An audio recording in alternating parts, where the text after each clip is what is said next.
राजस्थान गुर्जर आरक्षण संघर्ष समिति संयोजक और गुर्जर नेता विजय बैंसला एक दिवसीय दौरे पर टोंक पहुंचे। इस दौरान बैंसला ने कहा कि एआरसीपी लागू हो या नहीं ये महत्वपूर्ण नहीं, बल्कि पहली प्राथमिकता लोगों को पानी मिले ये आवश्यक है। उन्होंने कहा इस योजना में 10 साल का समय लगेगा, लेकिन आवश्यकता आज है।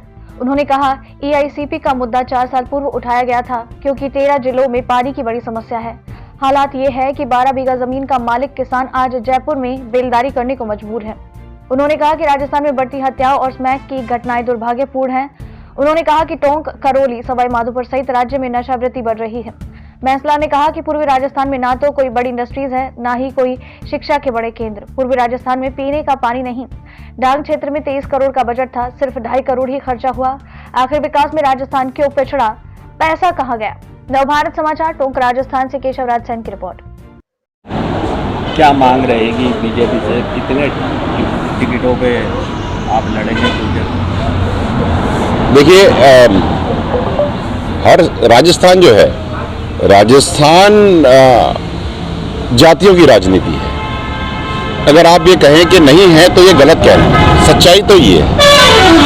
और अगर जातियों की राजनीति है तो एमबीसी समाज मुखर होकर के एक संगठित जाति के तौर पर राजस्थान में उभर चुका है। राजनीतिक पटल पर भी अगर 200 में से 75 विधानसभाएं हम लोग काबिज करते हैं, जिसमें 28,000 से लेकर 78,000 वोट हैं हमारे, तो हमें हमारा राजनीतिक रिप्रेजेंटेशन चाहिए। पार्टी कोई भी हो, हमें हमारा रिप्रेजेंटेशन चाहिए। आज की डेट में आप देखिए, 75 साल से ना तो कोई गडरिया रहा विधानसभा में। कुल मिलाकर के देवासियों में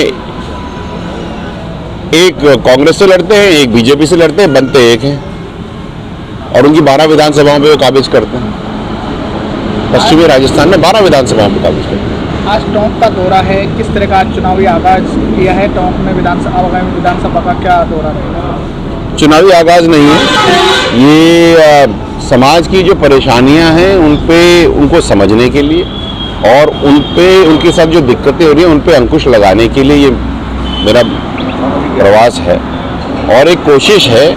और केवल एमबीसी समाज ही नहीं, बाकी सारे समाज की भी काफ़ी सारी दिक्कतें हैं। मेरे को जो पता चला, जो लोग कह रहे थे कि टोंक और टोंक वाले क्षेत्र में पीने के पानी की बड़ी सारी प्रॉब्लम्स हैं। यहाँ पर लॉ एंड ऑर्डर की इश्यूज काफ़ी सारी हो जाती हैं।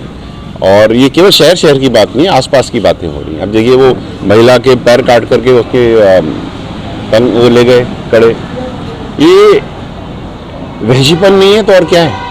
और इसके ऊपर किसी ना किसी को तो अंकुश लगाना पड़ेगा। महिला थी इसलिए काट दिया, एक का हुआ, कल दूसरे का होगा, परसों तीसरे का होगा। और जितना मैं जाके देख रहा हूँ, और मैं ये बात कहने में मैं चूकता नहीं हूँ, मैं कहूँगा जरूर कि पूरे राजस्थान में, खास करके पूर्वी राजस्थान में, जिस तरह से स्मैक घुस रहा है बच्चों के दिमाग में, डिस्ट्रीब्यूशन में, और जिसको हम रोकने में कोशिश प्रशासन कर रहा है, मैं मना नहीं करूँगा, कोशिश कर रहा है, लेकिन शायद वो कोशिश थोड़ी कम है। हमें समय रहते इस नासूर को जड़ से उखाड़ के फेंकना पड़ेगा।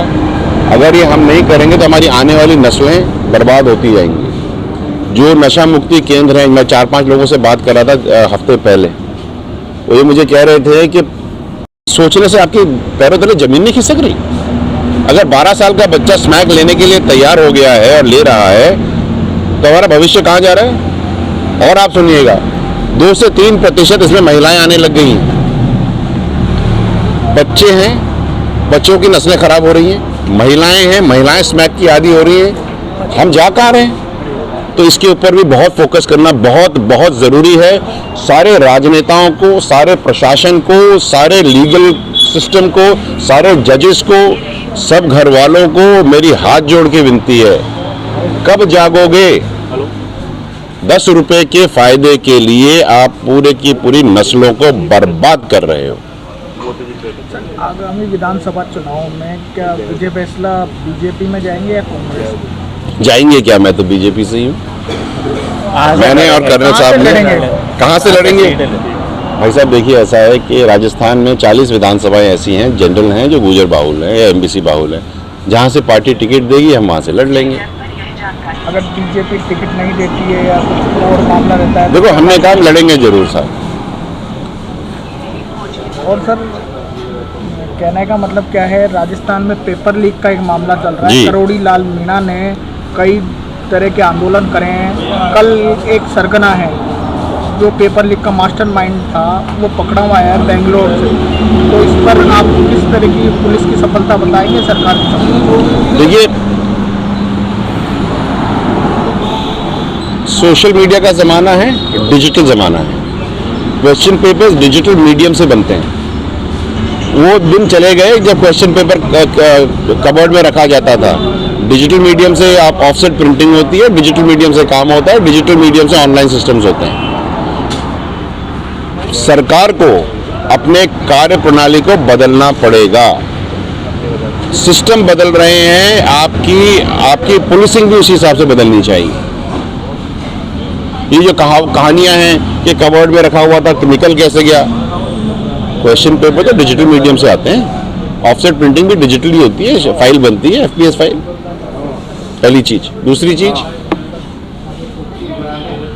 जो प्रश्न लीक होते हैं, जो पेपर्स लीक होते हैं, आप केवल उसमें क्वेश्चन पेपर देख रहे हैं, मैं उसमें बच्चों का भविष्य देख रहा हूँ। बच्चों के, युवाओं का भविष्य लीक हो रहा है।